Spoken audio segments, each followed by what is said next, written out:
I'm Kathy. And I'm Annie, and we take freeze-dried to fresh.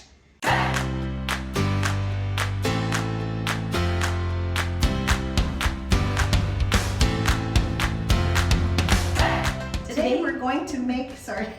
No, go ahead, Kathy. We don't plan, we wing, and so sometimes that's what you get. So we're gonna make a creamy asparagus soup and no cooking required. It's that easy. So we're just gonna add some boiling water, and we're doing a single serve.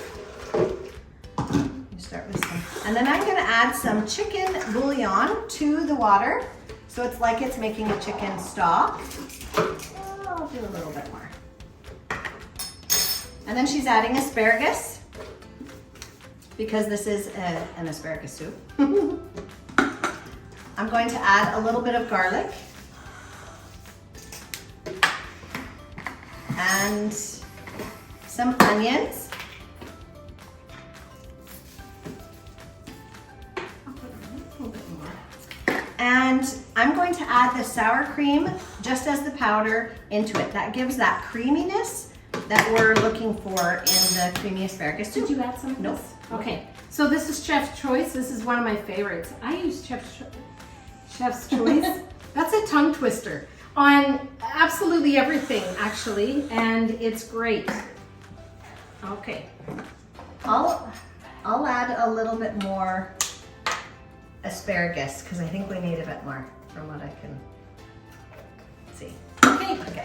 All right, that's perfect. So we're just going to take it to the blender and blend it up and show you our results. Okay, so we blended it up.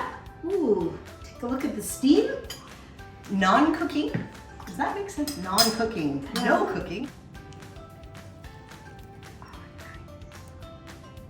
And there is your hot bowl of soup in minutes. And we can blend up all sorts of vegetables like this for our kids so that they're eating this healthy goodness and they don't even know that it's in it. I blend everything. Actually, my kids eat more fruits and vegetables since I was using Thrive because I do this. I hide everything. I just blend it into a powder. If there's no chunks, they don't know it's there. So if you haven't subscribed, do so and hit the notification bell. And the recipe will be down below, so comment below. And give us a thumbs up. All right, and remember, you can do this too.